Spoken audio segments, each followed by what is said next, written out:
So when we founded Xero, that was completely, nobody talked about values. It just wasn't a thing. And it's become a thing.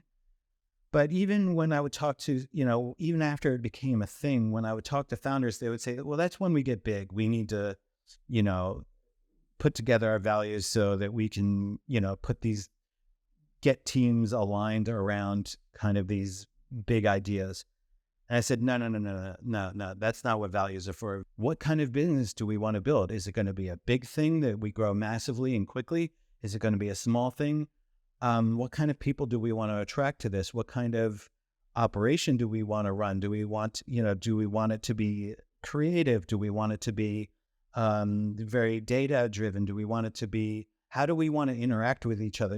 You're creating the operating system for your business by defining your values. How do we ultimately want to see ourselves? So when you're in these moments of crisis, and you will be in hundreds, possibly thousands of moments of crisis, every single year, because you've defined it. You've already laid out the rules for how you want to operate.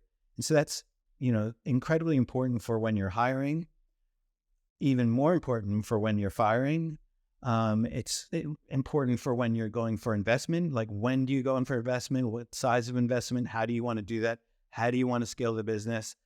It really helped us with our investors. We, got a lot of investment interest, and there was an investor that we were a bit on the fence about. We weren't sure whether it was a good fit or not. And then, we went to our principles, and we were like, no, they actually don't align with our principles. We don't think that they'll be good for our culture and for our business. And so we turned the investor down, and that, we've since learned that was a very smart move, the way that this investor has behaved with other companies. Hey Foundr fam, we hope that you loved that clip. If you did, you can click through right here to watch the full interview.